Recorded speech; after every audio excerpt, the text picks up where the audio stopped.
Bismillah. Assalamualaikum warahmatullahi wabarakatuh. Alhamdulillah. Sahabat podcast Manhaj Salaf. Berikut kajian singkat dari Ustadz Khalid Basalamah. Ini sekaligus juga saya mau ingatkan, banyak orang-orang di Indonesia, saya nggak tahu dari mana pendapat ini mengatakan, oh itu belajar di Saudi berarti menjadi Wahabi. Apa itu Wahabi? Ada aliran sendiri. Saya jadi bingung ini, aliran apa ini Wahabi ini? Saya demi Allah Bapak Ibu sekalian, di atas meja ini saya bersumpah di rumah Allah ini, kalau kami waktu belajar di Madinah, belajarnya fikih semua 4 madhab. Wallahi teman-teman sekalian, kita selalu belajar hukum ini, misalnya Imam Syafi'i berpendapat begini, dalilnya ini. Imam Ahmad berpendapat begini, dalilnya ini. Imam Malik berkata gini, dalilnya ini. Imam Abu Hanifah berkata ini, dalilnya. Semua fikih kita pelajari begitu. Enggak pernah itu fokus ke satu madhab. Dan tidak pernah kami temukan ada dosen datang, kita madhabnya Wahabi ya. Jangan ikuti yang lain. Enggak pernah sama sekali gitu. Saya hadir di halaqah-halaqah para ulama, pernah saya hadir di halaqahnya Syekh Utsaimin rahimahullah, yang sekarang dianggap itu pentolannya Wahabi lah segala. Dalam majlisnya beliau sebutkan, Imam Ahmad berkata begini, Imam Syafi'i berkata begini, ini pendapatnya begini. Kembali kepada ulama-ulama sebelumnya kok, gitu kan? Ulama-ulama sebelumnya dianggap itu buat madhab baru. Sama sekali tidak. Kami ini yang belajar, kami tahu belajar. Bukan, bahkan tulisan tangan saya masih ada sekarang. Saya masih simpan beberapa tulisan waktu S1 dulu, yang saya tulis beberapa penyampaian dosen-dosen di kelas. Dan tidak pernah mereka mengatakan, nanti kalian ikut ini ya. Enggak. Ini dalilnya masing-masing, silahkan ikuti. Enggak pernah itu ada penyebutan, kalau memang betul itu Wahabi madhab, kenapa dia enggak bilang? Kan bisa dibilang, tapi madhab kita Wahabi. Bisa. Dan tidak usah dengar yang lain. Enggak pernah, demi Allah enggak pernah. Sama sekali. Dan saya selalu sarankan, agar semua orang-orang yang menuduh seperti ini, kalau lagi umroh atau haji, saya sarankan coba duduk di halaqah para ulama di Masjid Haram Nabawi, Masjid Haram Makkah dan Masjid Nabawi. Anda kan ngerti bahasa Arab, coba duduk deh. Dengarin tuh apa yang mereka bilang dari awal. Saya kalau lagi umroh, memang kalau ibu-ibu nggak bisa tentunya karena ibu-ibu sendiri. Kalau bapak-bapak sering ikut sama saya kalau saya lagi umroh. Kadang-kadang kalau di Madinah, saya pindah ke halaqahnya ulama ini, misalnya malam ini. Saya bilang ini loh Pak terjemahannya, duduk beberapa orang saya terjemahkan. Ini beliau berbicara, letterless saya terjemahkan. Hukumnya ini, kalau Allah, kalau Rasul, Allah berfirman, Rasulullah bersabda.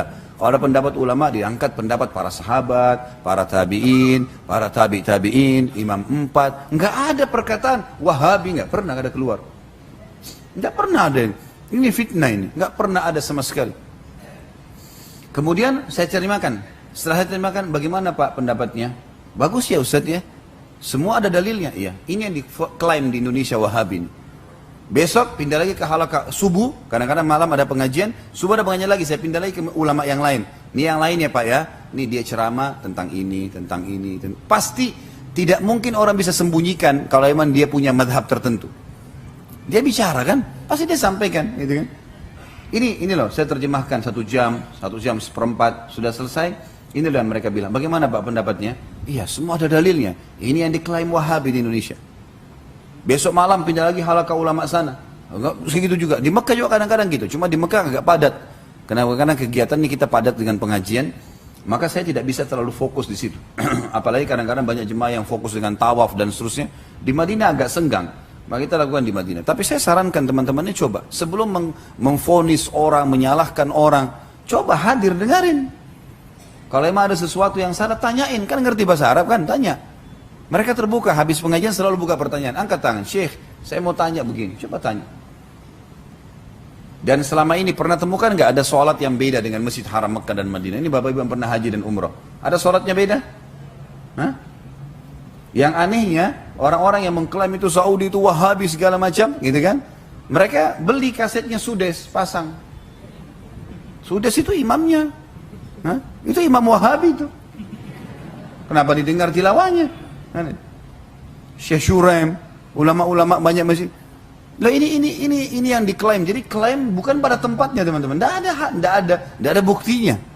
Saya 7 tahun belajar nggak pernah saya dengar satu kali pun tidak pernah ada perkataan ini pendapat Wahabi atau ini pendapat kita. Muhammad bin Abdul Wahhab rahimahullah yang mereka anggap itu penisbatannya ke sana. Bukunya kebanyakan tentang masalah akidah. Melarang orang minta-minta di kuburan, melarang orang berbuat kemusyrikan, hal yang positif gitu. Nggak ada sesuatu yang memang diklaim ini sebuah madhab. Allahu a'lam.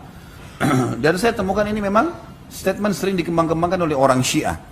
Agar memang disorotin ahli sunnah, apalagi orang yang kembali kepada ilmu syari yang benar, ini diklaim dengan penisbatan yang seperti ini. Jadi kesannya momok yang menakutkan gitu.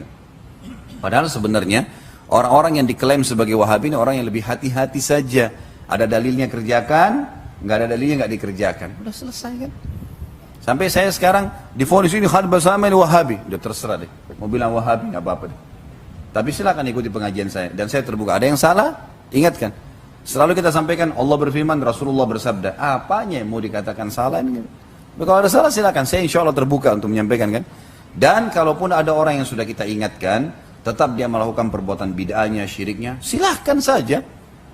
Lakukan, silakan. Yang penting kita sudah ingatkan kan gitu.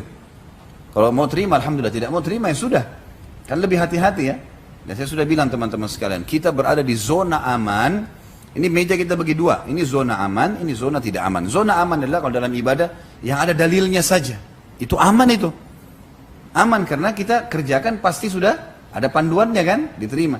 Kalau zona tidak aman, yang tidak ada perintahnya, ataupun bahkan yang dilarang kalau dilanggar. Kalau tidak ada perintahnya, bisa diterima, bisa enggak.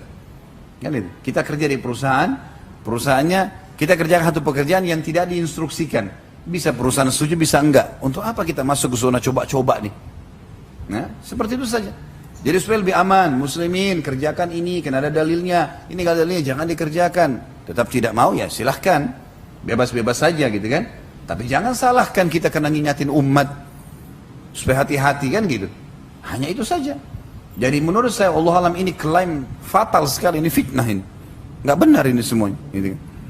Dan bisa dilihat sholatnya bagaimana di Masjid Haram, Masjid Nabawi, bagaimana pengorbanan kerajaan Saudi juga dengan kedua masjid ini, bagaimana pengawasannya, pengurusannya. Semua jemaah kalau masuk di masjid, oh bagus ya, perawatannya bagus ya, dan seterusnya. Banyak hal yang dilihat, pengorbanan ada.